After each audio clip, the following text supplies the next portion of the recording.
Somewhere in the cold dark between two unremarkable stars, a woman was teaching her son to count to 400, and neither of them knew yet that his life might one day depend on how quietly he could do it.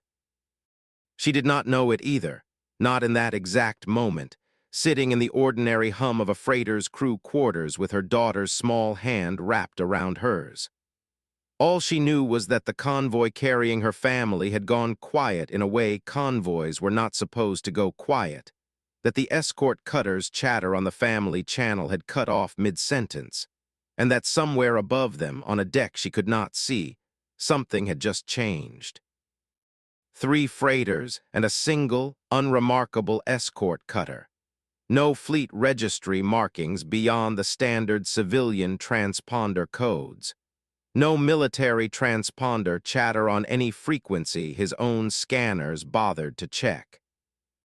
No pattern in its flight path suggesting anything beyond a modest merchant convoy running a quiet, unglamorous supply route through a stretch of contested space that had, in Corvethy Rail's own considerable experience raiding this particular corridor, produced exactly the kind of easy, low-risk prize his crew needed after 3 lean months. Confirm no additional escort within intercept range, Corvethy said, watching the convoy's slow, unhurried drift across his own tactical display with the particular satisfaction of a man who had learned, across 11 years running the Free Fleet's independent raiding operations along this corridor, to trust exactly this kind of pattern. Confirmed, Captain, answered de Savrel, his weapons officer and the only member of his current crew who had served with him since his very first command, a battered salvage vessel he had scraped together from 3 different wrecks a decade earlier. 1 cutter, lightly armed by the look of her weapon's signature, 3 freighters showing standard civilian cargo mass. If this is a trap, it's a considerably more subtle one than anything the corridor patrol has ever set for us before. It isn't a trap, Corvethy said. It's a convoy that got unlucky enough to run this route on a day we happened to be watching it. Bring us in on the standard intercept vector. Signal the cutter to stand down and prepare for boarding. I'd rather this go quietly the way most of them do, but I won't lose sleep either way. Corvethy Rail had not been born a raider. He had been born, 29 years earlier, on a border colony that the Kelvath Compact's own central government had abandoned to the considerably harsher realities of the frontier's contested outer territories. A decision made in some distant capital by officials who had never once visited the world they'd written off. And he had grown up watching that abandonment translate into exactly the kind of desperate, grinding poverty that eventually convinced a considerable portion of an entire generation that raiding merchant convoys along the frontier's contested corridors represented a more honest way to survive than continuing to wait for a government that had already made clear it did not intend to help. He remembered, with a clarity that had never dimmed across 11 subsequent years, the exact moment his own understanding of his government crystallized into something closer to permanent disillusionment. He had been 11 years old, watching a formal compact evacuation transport depart his homeworld's capital, during a resource crisis severe enough that the colony's own agricultural infrastructure had begun failing across 3 separate districts, and he had watched that transport, sent by the same central government that had promised relief aid months earlier and never delivered it, carry away only the families of compact-appointed administrators and their immediate staff, leaving the colony's ordinary population, including his own family, to manage the crisis with whatever resources they could scrape together themselves.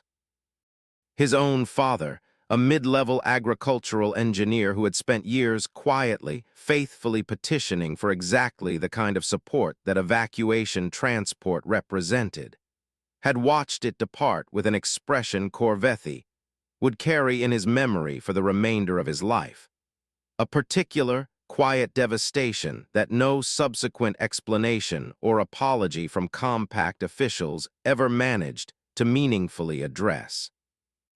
By the time Corvethi turned 18, the colony's slow economic collapse had claimed his own father to a respiratory illness that adequate medical infrastructure, the kind the compact had promised and never delivered, would very likely have prevented, and Corvethi found himself, like a considerable portion of his own generation, facing a choice between continuing to wait for a government that had already demonstrated, repeatedly and unambiguously, that it did not consider his homeworld worth genuine investment, or finding some other way to survive the considerable gap between what that government promised and what it actually provided. He did not consider himself a monster, and by the particular, narrow moral accounting he had built across 11 years of this work, he was not entirely wrong. He targeted merchant cargo, not passenger vessels. He avoided, wherever his own intelligence allowed him to avoid it, any convoy carrying civilians beyond an ordinary working crew. He had, across 11 years, built a reputation among the corridor's other independent operators as a raider who took cargo and left people alone. A reputation he privately valued more than he ever admitted aloud, because it was, as far as he was concerned, the one remaining piece of the man he might otherwise have become. What Corvethi Rail did not know, could not have known, because the convoy's own extraordinarily careful operational security had been specifically designed to ensure that no one, raider or otherwise, would ever have reason to suspect it carried anything beyond an ordinary merchant cargo, was that the modest, unescorted convoy currently drifting into his own intercept range carried, aboard its lead freighter, the wife and 2 children of Fleet Admiral Marcus Kine, Supreme Commander of Earth's Third Fleet, and at that particular moment, the single most operationally significant human military officer serving anywhere along the frontier. Marcus Kine had risen to that command across a 26-year career built on a reputation few of his own contemporaries could match. A commander whose tactical judgment had been tested across 3 separate frontier conflicts and had, in each instance, produced outcomes that cost his own forces considerably less than his superiors' original projections anticipated. He had been offered twice promotions that would have moved him away from active frontier command into more comfortable, more prestigious administrative postings closer to Earth's own core systems. And he had declined both offers, telling his own review board on the second occasion that he did not believe a fleet as consequential as Third Fleet's frontier mission could be adequately led by someone who had stopped living, day to day, with the same uncertainties and dangers his own crews faced.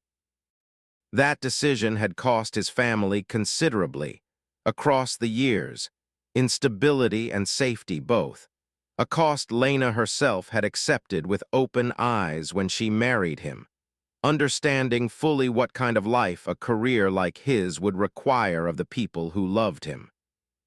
Third Fleet's own current operational significance, in the weeks surrounding the convoy's journey, extended considerably beyond its ordinary frontier patrol duties. Kine's forces were, at that exact moment, engaged in a delicate, carefully calibrated deterrence posture along a stretch of contested space, where tensions with a neighboring power had grown sufficiently serious that Earth's own Joint Command had specifically requested Kine's continued personal command, rather than risk a transition of leadership during a period this sensitive. It was, in the private judgment of several senior officers who understood the full strategic picture, almost certainly the single worst possible moment for any crisis to strike at Kine's own personal stability.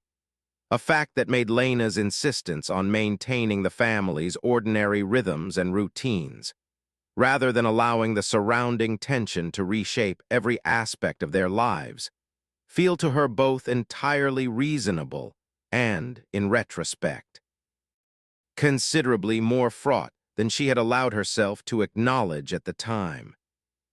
Lena Kine had insisted, against the considerable private reservations of her husband's own security staff, on traveling this particular route without formal military escort, a decision she had defended in a conversation with Marcus conducted 3 weeks earlier, over a connection so poor it had dropped twice before either of them managed to finish the argument.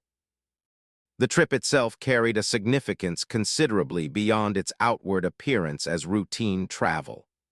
Lena's own mother, in declining health on a colony 2 sectors removed from Third Fleet's current operational area, had asked to see her grandchildren one final time, a request Lena had no intention of delaying simply because her husband's own position made every journey she undertook a matter of theoretical security concern. She had made this same trip 3 times before across the preceding 2 years, each time using the same careful operational disguise, each time arguing successfully against her husband's own security staff that a modest, unremarkable convoy drew considerably less attention than the alternative. Sophia, at 9 years old, and Theo, barely 6, had grown accustomed enough to the journey that they treated it as something close to an adventure, an attitude their mother had worked hard to cultivate specifically, because she did not want her own children's understanding of their father's position to be defined by fear and confinement. Every time we travel, with an escort, it announces exactly who we are to anyone paying attention, she had told him, during that same difficult conversation 3 weeks before departure. A modest convoy of freighters draws no interest from anyone. A convoy with a military escort draws considerable interest from exactly the kind of people we'd rather not draw interest from. I have made this trip 4 times now, Marcus, always the same way, and it has worked every single time precisely because nobody watching us has any reason to believe there's anything aboard worth the risk of stopping us. Marcus Kine had argued the point as forcefully as his own considerable respect for his wife's judgment allowed him to, understanding, even as he argued, that her underlying logic carried a genuine, uncomfortable soundness he could not entirely dismiss. Fleet escorts drew attention. Attention, along a contested frontier corridor still recovering from years of low-grade raiding activity, was its own category of risk, one that a modest, unremarkable convoy simply did not carry in the same way. He had relented. As he had relented the 3 previous times, this same argument had unfolded between them, and Lena had departed with their 2 children, Sophia and Theo, aboard a convoy that carried, alongside its careful operational disguise, an emergency transponder beacon whose activation would trigger a response Marcus Kine's own command staff had built to be as close to instantaneous as Earth's military infrastructure could realistically achieve. Corveth's boarding operation began exactly as smoothly as his own considerable experience had led him to expect. The convoy's escort cutter, hopelessly outmatched and evidently commanded by an officer with no illusions about the wisdom of resistance, stood down without incident, and Corveth's own boarding team moved across to the lead freighter with the practiced, business-like efficiency of a crew that had conducted this exact operation dozens of times before. Aboard the cutter, Lieutenant Owen Farris, the young officer commanding the convoy's own modest security detail, watched the raider vessels approach with a controlled dread he had spent the entirety of his brief career hoping never to actually experience. He had been briefed, before departure, only in the vaguest terms about who exactly he was escorting, told simply that the convoy carried a diplomatic family of some significance, and that discretion mattered more than visible force. He had not been told, and would not learn until considerably later, exactly whose family he was responsible for protecting, a gap in his own knowledge that made the decision he now faced feel, in the moment, like an impossible one. "We cannot win this engagement," he told his own small crew, watching the raider vessel's weapons arrays power toward readiness on his tactical display. "Any resistance we offer risks the very people we are meant to be protecting. I am ordering us to stand down, and I will answer for that decision to whoever eventually asks me to." It was aboard that freighter, in the cramped, ordinary crew quarters where Corveth's own second-in-command discovered two children hiding behind a stack of secured cargo containers, that the operation's careful, business-like simplicity began, within the space of a few disorienting minutes, to unravel entirely. Theo, the younger of the two children, would later tell his father, in a conversation conducted weeks after the crisis had fully resolved, that he had not actually been frightened during those first confused minutes, a claim that both his parents found simultaneously reassuring and heartbreaking in roughly equal measure. "Sophia held my hand the whole time and told me it was like a game," he said. "She said we just had to stay quiet and still, like hiding from monsters in a story, and the monsters would go away eventually." Sophia herself, 3 years older and considerably more aware of the genuine danger unfolding around her, later admitted to her mother that she had spent those same minutes silently counting, a coping technique a school counselor had once taught her for managing anxiety, reaching past 400 before the raider crew finally discovered their hiding place. The raider who found them, a broad-shouldered boarding specialist named Corin Das, who had served under Corvethi for nearly 6 years, later described the moment in an account he gave, somewhat reluctantly, during the amnesty program's own formal review of the incident. "I pulled back that container expecting cargo we could sell, and instead I found two children staring back at me, the older one already positioning herself slightly in front of the younger one without seeming to think about it," he said. "I have boarded perhaps 40 vessels in my time with Corveth's crew, and I wanted on record that nothing about that moment felt like any other boarding I had ever conducted. I called for the captain immediately, before I had even Uli processed what I was looking at, because some instinct told me this was not a discovery I should be making decisions about on my own. Das himself later accepted the amnesty's terms alongside Vrel, citing that exact moment, discovering two frightened children where he expected only cargo, as the beginning of a private reckoning with his own chosen profession that had, until that day, never fully forced itself into his conscious thinking. "I had told myself across 6 years that we only ever took cargo, that we never really hurt anyone," he said.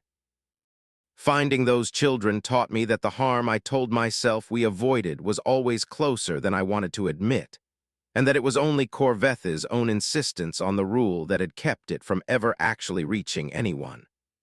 I decided, standing in that cargo hold, that I did not want to keep depending on someone else's conscience to protect me from becoming the kind of man who could have made a very different choice in that exact same moment." "Captain, we have a problem," de Savrel reported, her voice carrying a note of genuine alarm that Corvethi had rarely heard from her across their 11 years working together. "This isn't a merchant crew.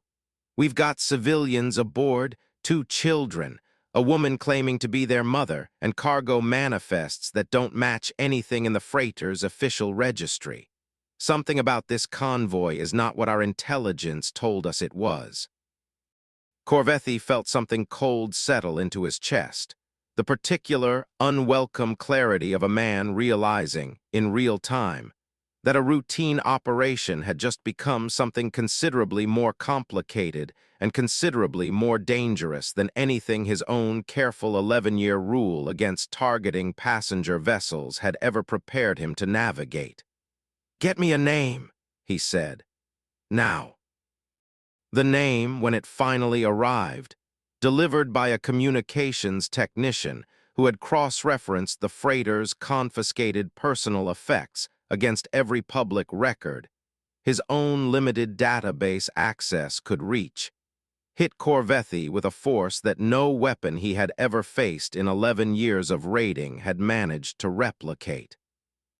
"Captain," his technician said, "the woman is identified in personal correspondence recovered from the cabin as Lena Kine. The children's names match. Captain, I believe. I need you to understand what I'm about to say is not something I say lightly. I believe we have just boarded the family of Fleet Admiral Marcus Kine." The chamber of Corvethi's own command deck went very quiet, every officer present understanding, within the space of that single sentence, exactly what magnitude of consequence had just attached itself to what had begun, less than an hour earlier, as an entirely ordinary raid. Lena Kine, standing in her own freighter's crew quarters with her 2 children pressed close behind her, watched the raider crew's own confident, businesslike demeanor shift, within minutes of Corvethi's technician delivering his report, into something considerably more uncertain and considerably more careful. She had spent enough years married to a fleet admiral to recognize, with a clarity that steadied her own considerable fear, exactly what that shift meant. "You didn't know," she said, addressing Corvethi directly when he came, personally and alone, to speak with her rather than sending a subordinate. "Whatever intelligence told you this convoy was safe to take, it didn't tell you who was actually aboard it." Corvethi did not immediately answer, studying a woman whose own composure, remarkable given the circumstances, unsettled him considerably more than open panic would have. "No," he said finally. "It did not. I do not target passenger vessels, and I do not harm civilians. That has been my own rule for 11 years, and I have kept it, even when keeping it cost my crew resources we genuinely needed. I did not know this convoy carried anyone beyond an ordinary merchant crew, and I would ask you to believe that, whatever else you believe about the man standing in front of you." "Why keep a rule like that at all?" Lena asked. "When I imagine it would have been considerably easier across 11 years simply to take whatever you could and worry less about who happened to be in the way." Corvethi considered the question longer than he had considered almost anything else across the tense hour that preceded it. "Because I remember exactly what it felt like to be the person left behind by someone who decided my life mattered less than whatever they needed to survive," he said finally. "My own government did that to my family when I was young enough that I never fully stopped carrying it. I decided when I first started this work that I would rather struggle and stay a man I recognized than become the kind of person capable of doing to someone else's family what was done to mine.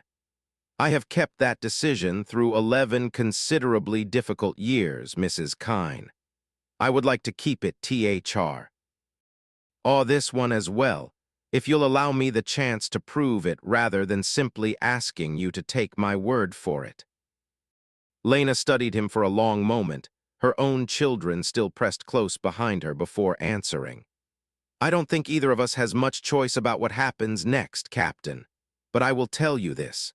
My husband commands people, real people, across an entire fleet, and I have learned, across years married to a man like that, to recognize when someone is telling the truth under pressure, and when they are simply telling me what I want to hear. I believe you meant what you just said.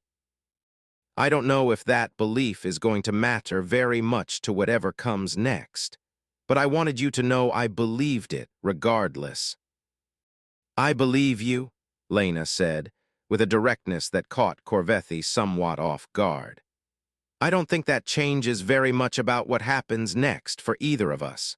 My husband commands the Third Fleet, Captain. Whatever rule governs your own conduct, I promise you his own rules about what happens to anyone who boards a vessel carrying his children are considerably less flexible than yours appear to be.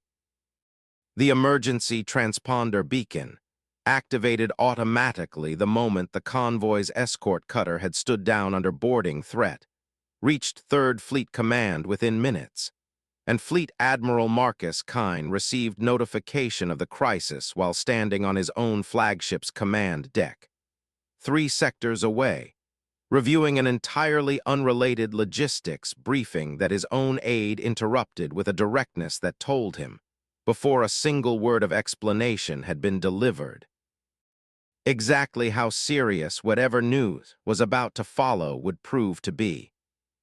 "Admiral, I need you to come with me immediately," his aide said. "It's your family's convoy. We've received an emergency beacon activation." His aide, a career staff officer named Commander Alicia Farrow, who had served under Kine for 6 years, and had, in that time, never once seen her commanding officer's composure genuinely tested, watched him absorb the news of the beacon activation with an expression she would later describe, in a private account shared only with her closest colleagues, as the stillness of a man deciding, in real time, which version of himself the next several hours were going to require. "Admiral, we have confirmed beacon activation, but no further data yet on the convoy's status," Farrow told him, matching his own pace as he moved from the logistics briefing directly toward the flagship's primary command deck. "I've already begun pulling every available vessel within 6 hours' transit of the convoy's last confirmed position." "Good," Kine said, his voice carrying a controlled flatness that Farrow recognized from 6 years of service alongside him, as the particular register he reserved for the moments that frightened him most. "I want operational command of this response myself, Commander, not delegated through the standard crisis protocol chain. I understand the argument for keeping personal involvement out of a crisis touching my own family. I am overriding that argument. I know this corridor and its threat patterns better than anyone else currently available to direct this response, and I am not willing to let procedural caution cost us minutes we may not have to spare." What followed across the next several hours was a mobilization that Corvethi rail, watching his own tactical sensors begin registering a scale and speed of response that bore no resemblance to anything he had ever encountered in 11 years of raiding this corridor, found himself utterly unprepared to comprehend, let alone answer. "Captain, I am reading multiple capital-class contacts entering long-range sensor range from 3 separate vectors simultaneously," de Savrel reported, her own voice carrying a controlled fear that Corvethi shared completely, though his own considerable pride kept him from voicing it aloud in front of his crew. "This isn't a standard patrol response, Captain. This is a full fleet mobilization, converging on our position with a coordination I have never seen a human response demonstrate before, not even during the worst of the corridor's earlier conflicts." Fleet Admiral Marcus Kine, aboard his own flagship and directing the mobilization personally rather than delegating it through his own command staff, found himself operating with a clarity that surprised even his own considerable command experience, a focus that allowed him to separate, with a discipline he would later describe as the hardest professional achievement of his entire career. The desperate father from the fleet commander, whose decisions in the following hours would determine whether his own wife and children survived the day. "I want every available vessel within intercept range converging on that convoy's last confirmed position," he told his own tactical staff, his voice carrying none of the visible panic several of his own junior Officers privately admitted afterward they had expected from a commander in his exact situation. I want a communications channel open the moment we have a viable connection, and I want it understood by every officer under my command that our objective is the safe recovery of every civilian aboard that convoy, not retaliation for its own sake. We will deal with retaliation if retaliation proves warranted once every civilian life is confirmed safe. That priority does not change, regardless of whose family happens to be aboard that convoy. Aboard Corvethi's own ship, the crisis's final hour unfolded through a tense, urgent debate among his senior crew, several of whom argued, with genuine and understandable fear, for options Corvethi himself found he could not seriously entertain despite the mortal danger closing around them. "Captain, we still have a window to take the hostages and run for the corridor's outer boundary," argued Tessic Bram, his own navigation officer, watching the approaching fleet's tactical projection with barely controlled panic. "A fleet of that size cannot chase every possible vector simultaneously. We use the children as insurance, and we buy ourselves time to disappear." "We will not use children as insurance," Corvethi said, and something in his voice, flat and absolute, ended the argument before it could develop further. "I did not build 11 years of this life around a rule just to abandon it in the 1 hour it might actually cost me something to keep. If any of you wish to attempt an independent escape, I will not stop you, and I will not hold it against you afterward. But this ship and everyone still aboard it when that fleet arrives surrenders unconditionally, and we release every civilian the moment it is safe to do so. That is not a debate. That is the order." de Savrel, who had served alongside him longer than anyone else present, said nothing further, though the look she gave him carried a complicated mixture of fear, and something that might, under less desperate circumstances, have resembled genuine respect.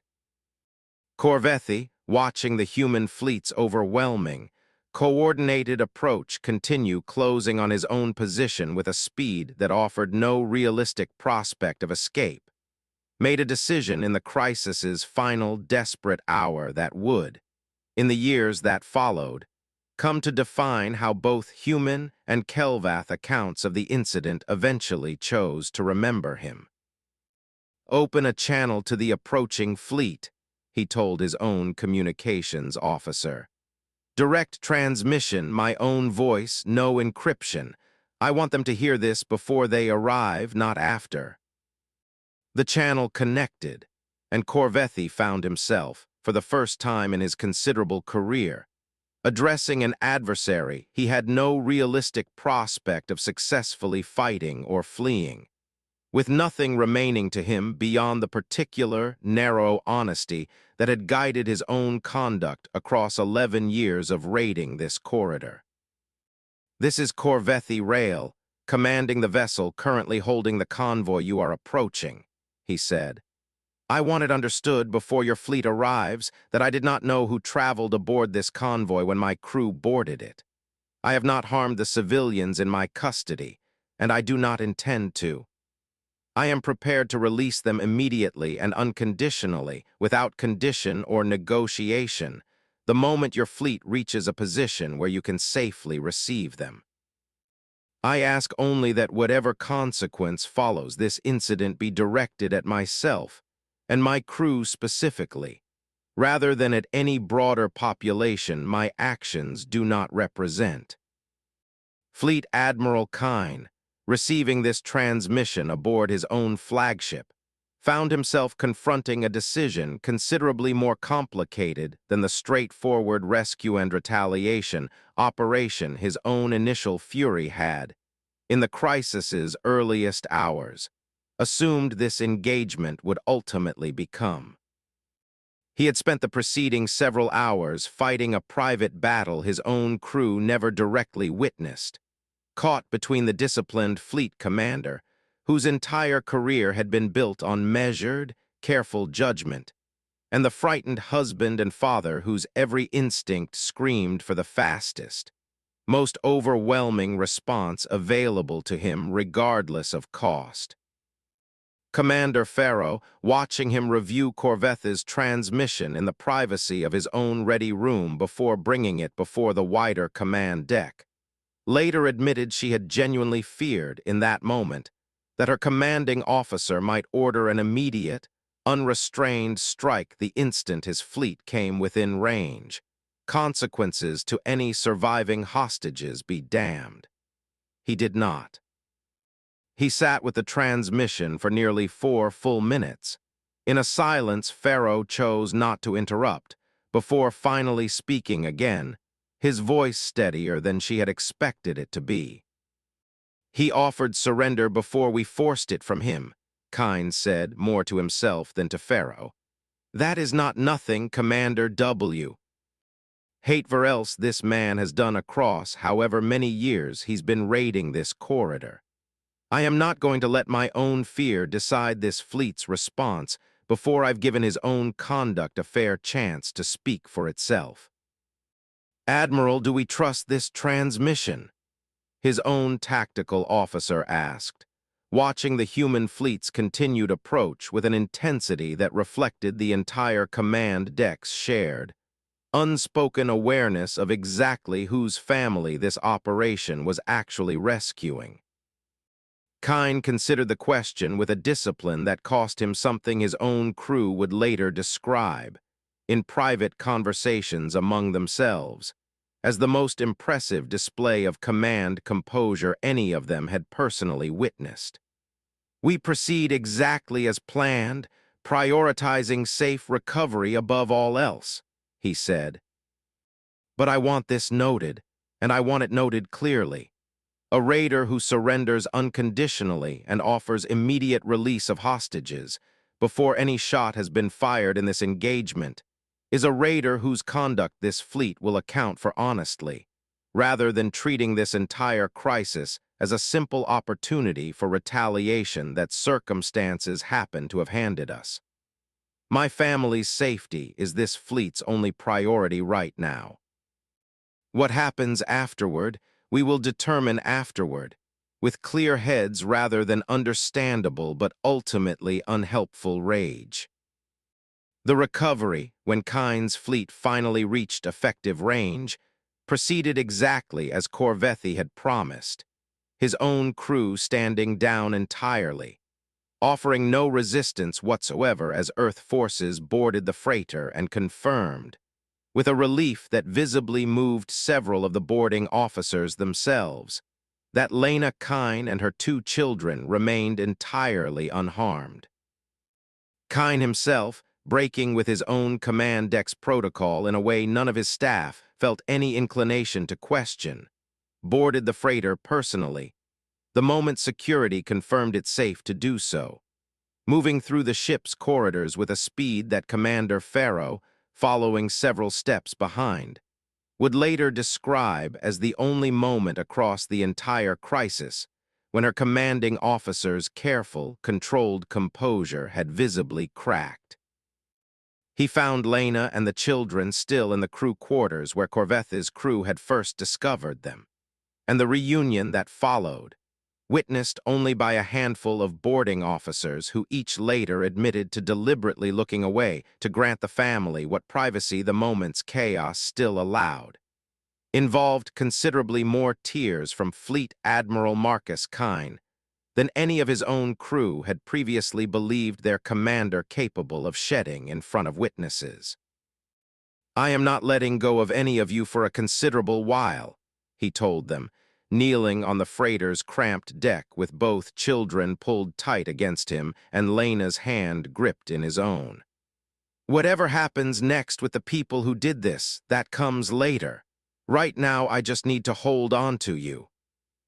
Lena herself, reunited with her husband aboard his own flagship several hours later, offered an account of the crisis that shaped, considerably more than either of them initially expected, the eventual disposition of Corvethi Rail's own case.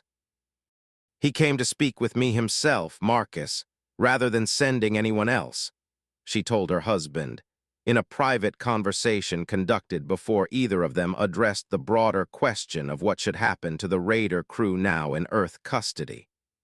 He told me directly that he did not know who we were, and I believed him. He kept his own crew from so much as raising a hand toward either of the children the entire time we were aboard that ship. I do not know what kind of life led a man to make raiding merchant convoys his profession, but I know what I witnessed aboard that freighter, and it was not the conduct of someone who deserves whatever the harshest available consequence happens to be.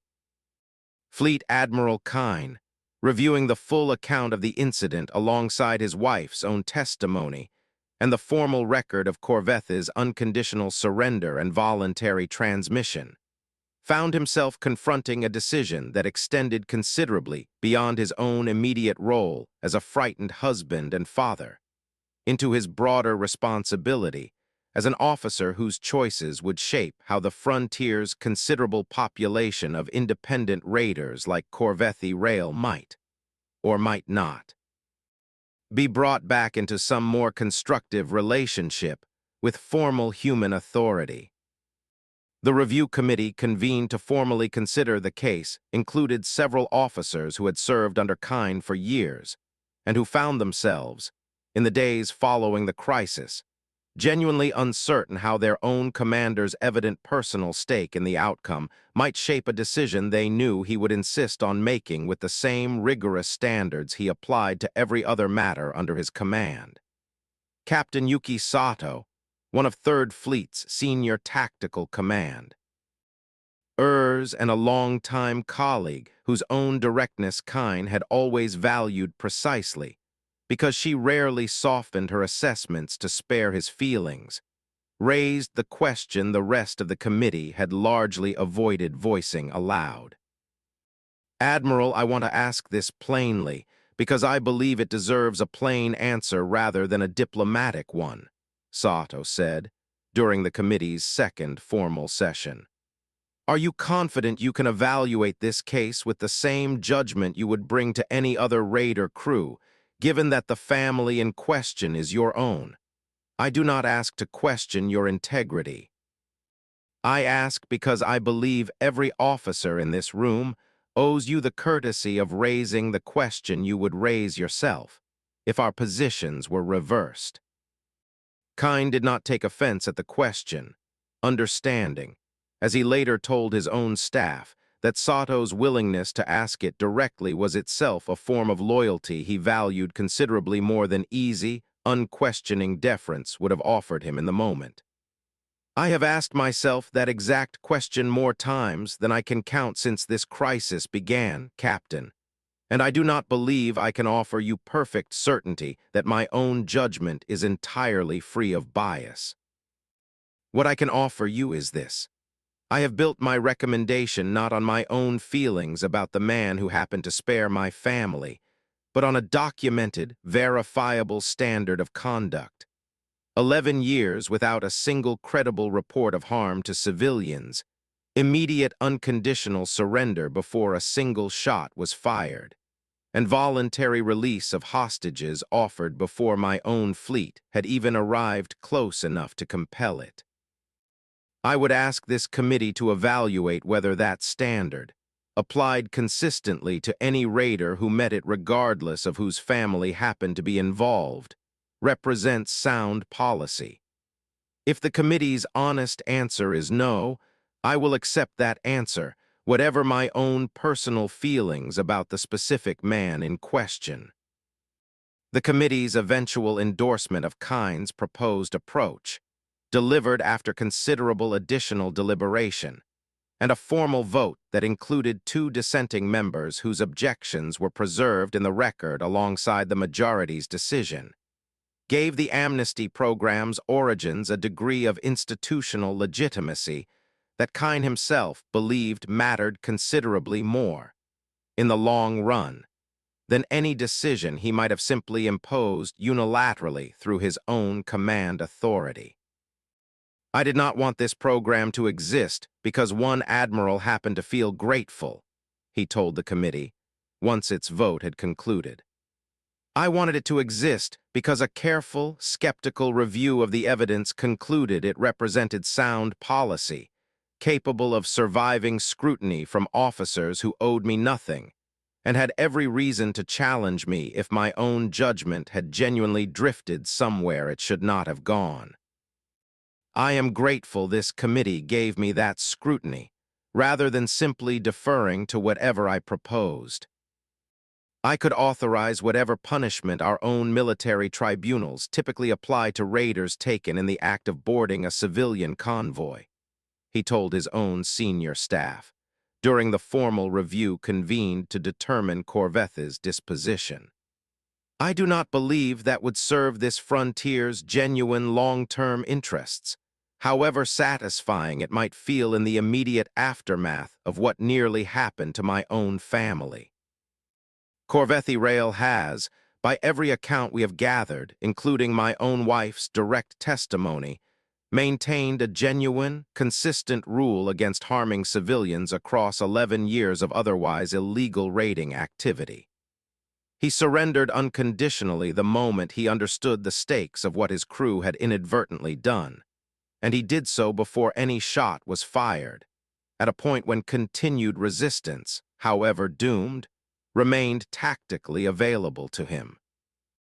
I do not believe punishing that conduct with the same severity we would apply to a raider who showed no such restraint serves any purpose beyond satisfying an anger I understand completely, but do not believe should govern this fleet's formal disposition of his case. Not every member of Kine's own staff greeted this proposed approach with equal enthusiasm.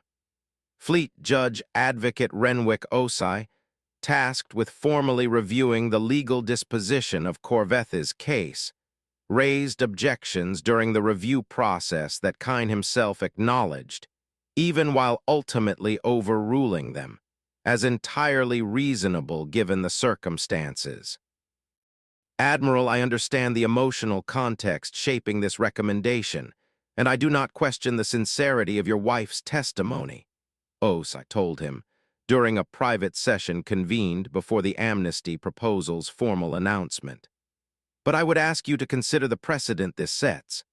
Every raider brought before this fleet's tribunals going forward will now have cause to argue that restraint towards civilians, however genuine or however calculated, merits exactly this kind of leniency, regardless of the underlying illegality of their broader conduct.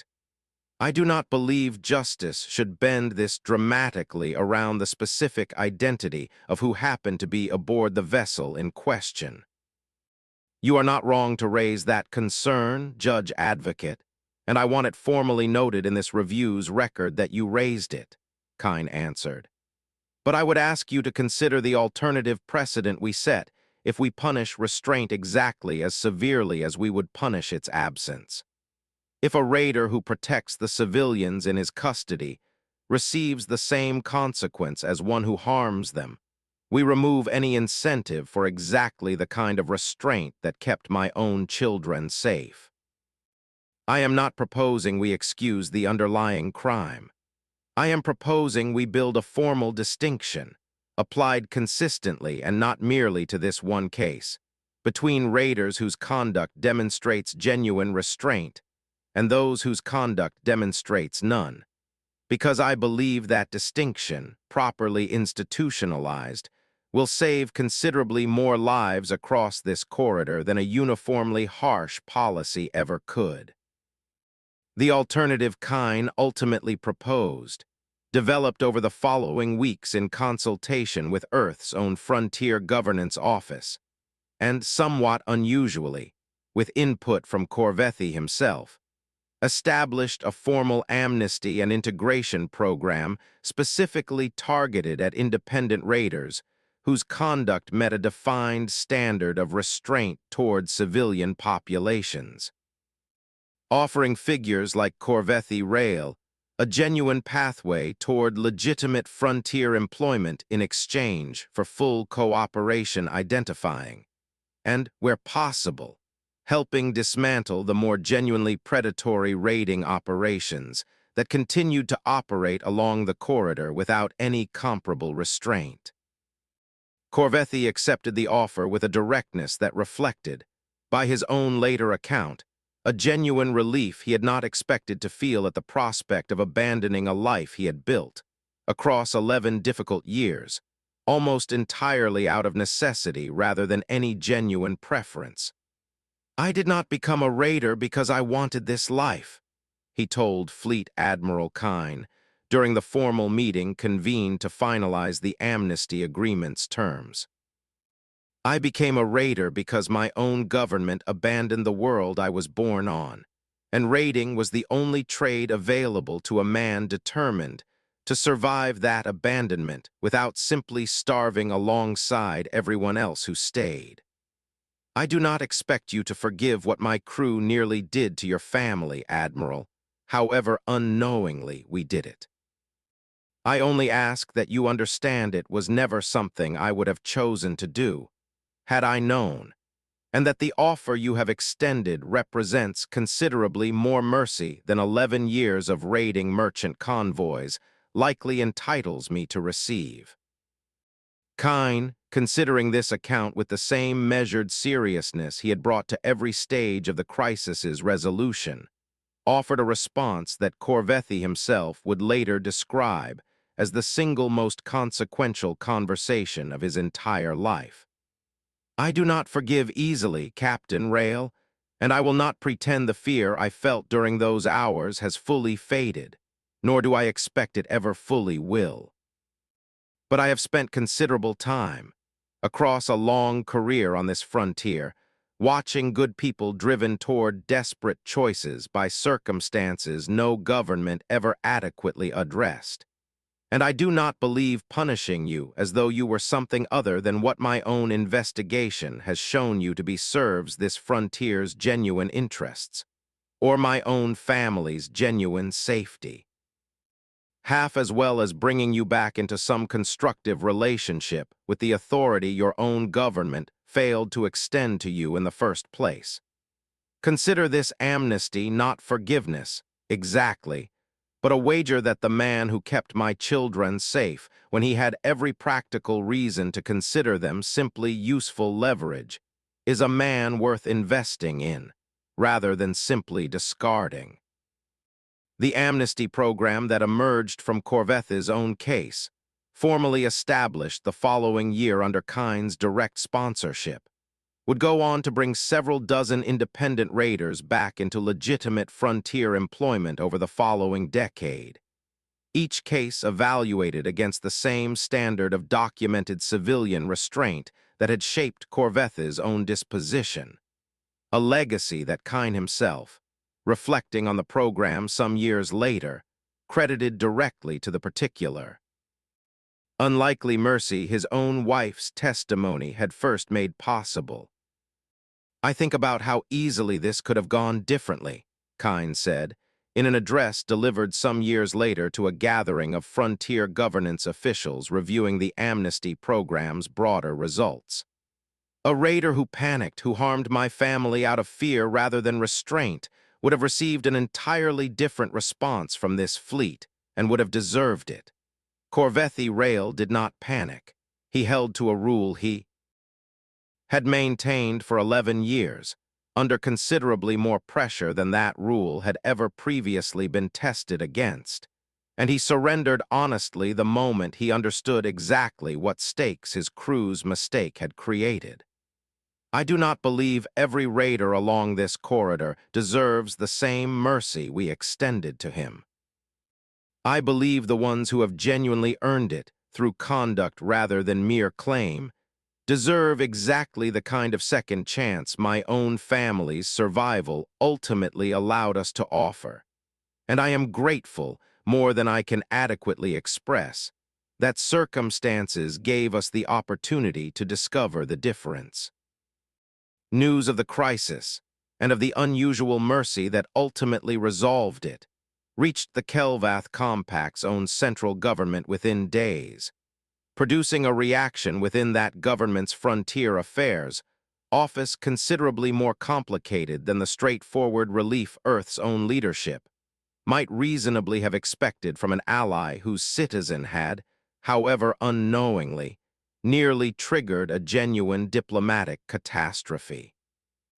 Undersecretary Vessa Thome, whose office bore formal responsibility for the very frontier colonies the Compact's own neglect had originally produced, found herself confronting uncomfortable questions from her own superiors about exactly how many more Corvethi rails the Compact's continued abandonment of its border territories might eventually produce.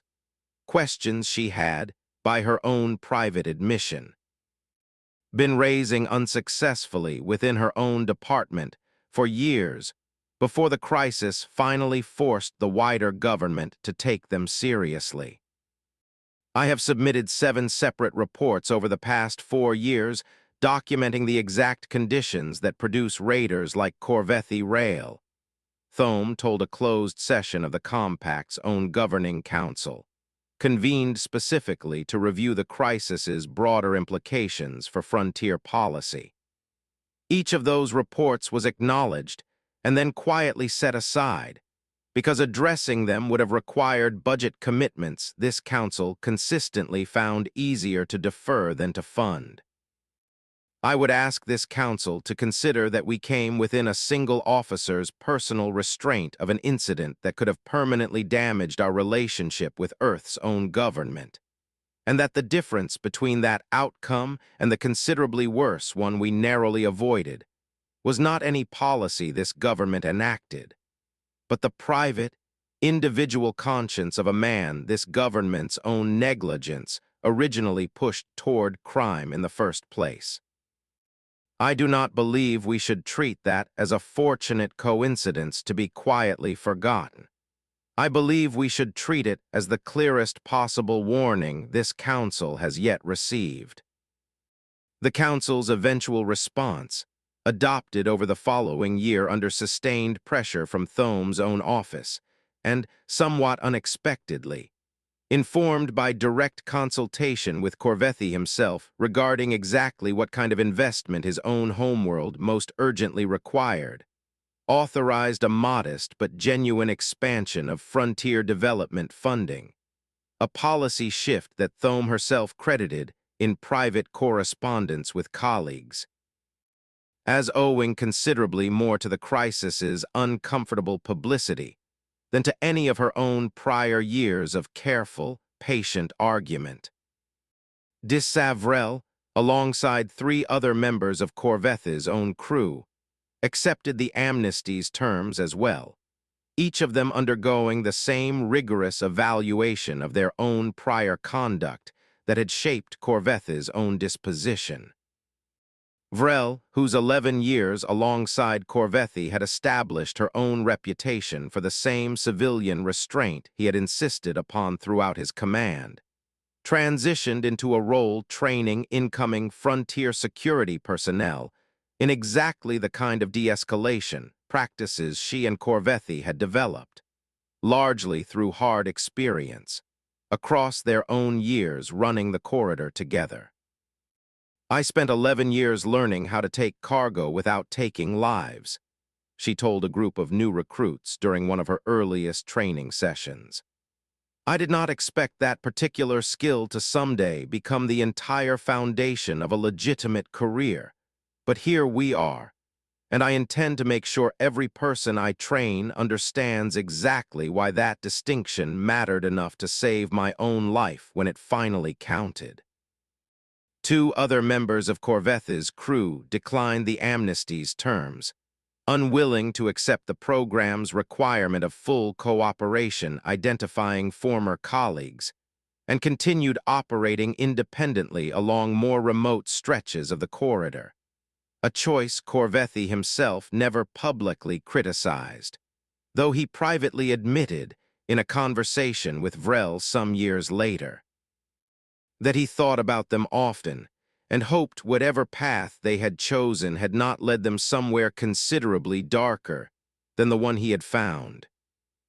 Beyond his direct field work identifying and negotiating with other raider crews, Corvethi found himself drawn, somewhat unexpectedly, into a considerably more personal advocacy effort, using his own new standing within frontier governance circles to press, repeatedly, and with a persistence that occasionally frustrated colleagues who considered it outside his formal mandate, for the same kind of investment in his own abandoned homeworld that its absence had originally driven him toward raiding in the first place.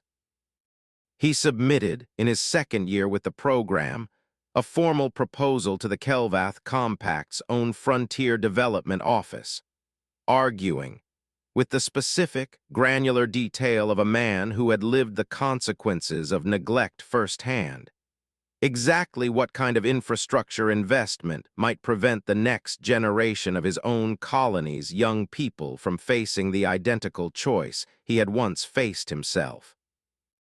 "I do not raise this to excuse what I did," he told the Development Office's review panel, presenting his proposal in person despite having no formal standing to require his own attendance be considered.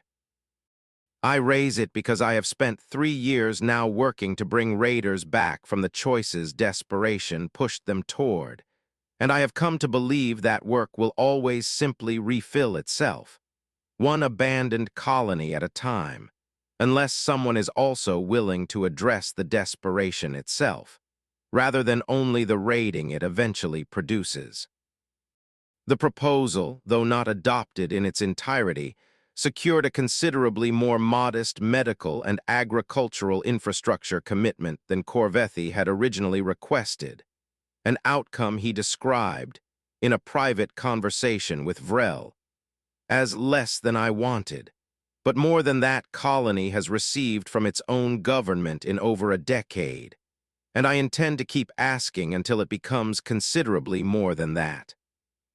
His own most significant achievement within the program arrived roughly 3 years into his tenure, when he successfully negotiated the surrender of a raider crew responsible for a string of increasingly violent incursions along the corridor's southern boundary. A crew whose own leader, unlike Corvethi himself, had shown no comparable restraint toward the civilians unfortunate enough to fall into his custody. The negotiation, conducted over 11 tense days through intermediaries Corvethi had spent years cultivating within the corridor's independent operator community, ultimately succeeded in bringing that crew's leader before a formal tribunal without a single additional casualty, an outcome that Fleet Admiral Kine, reviewing the case some months later, cited directly as validation of the program's underlying premise.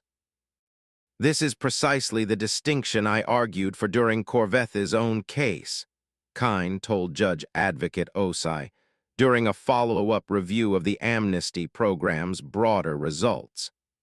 "A raider who never developed the habit of restraint received the full consequence his conduct warranted.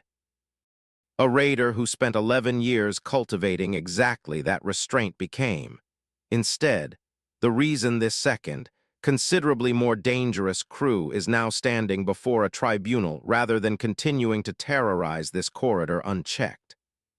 I do not believe that outcome would exist if we had simply punished Corvethi Rail as severely as the law technically permitted, regardless of how he actually conducted himself when it mattered most.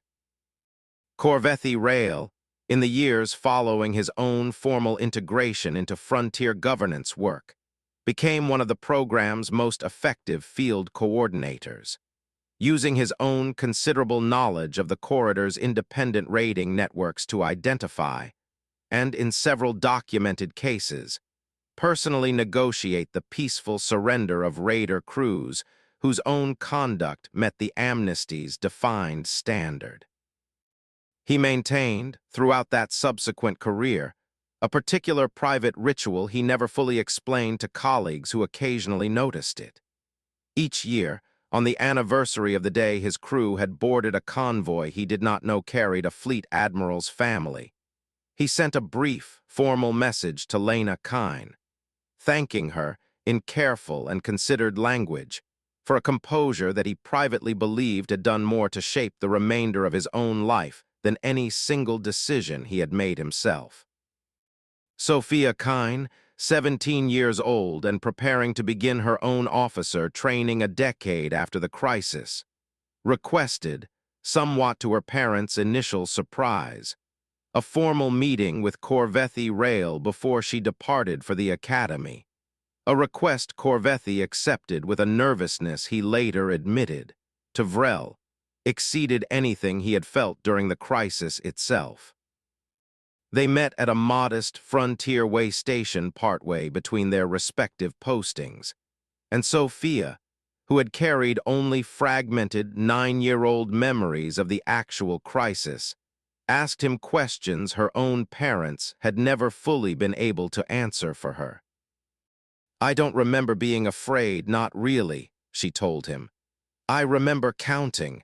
I remember my brother thinking it was a game. I've always wondered what you were actually thinking on the other side of that door while I was hiding there counting."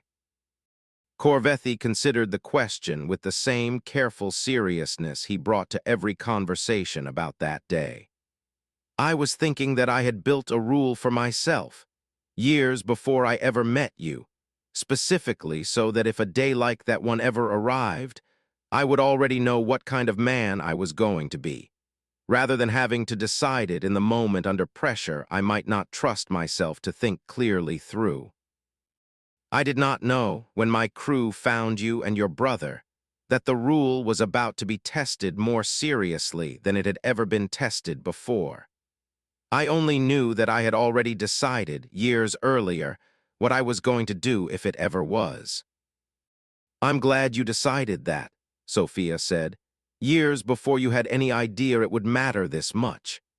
She hesitated, then added, with the particular directness her father had come to recognize as entirely her own, "I'm training to serve on the frontier myself now. I wanted you to know that meeting you, understanding what actually happened rather than just the story my parents told me as a child, is part of why I chose this path. I wanted to be the kind of officer who understands that the person on the other side of a crisis is rarely as simple as the uniform or the circumstance makes them look." Lena Kine, in her own reflection on the crisis some years later, offered a perspective that connected her own experience aboard that freighter to the broader lesson the incident had ultimately produced. "I have thought, many times since, about what might have happened if Captain Rail had been a different kind of man," she said, in an interview conducted for an internal frontier governance retrospective on the amnesty program's origins. "I do not offer that thought to diminish the genuine fear I felt, or to suggest my children and I were never truly in danger, because we absolutely were. I offer it because I believe the actual lesson of what happened aboard that freighter is not simply that we survived, but that the difference between a tragedy and a genuine second chance sometimes comes down to nothing more than one person's quiet, consistent decision, made over many years and tested at the worst possible moment, to hold to a rule that cost him something real, long before he ever had reason to believe that rule would someday save his own life in return."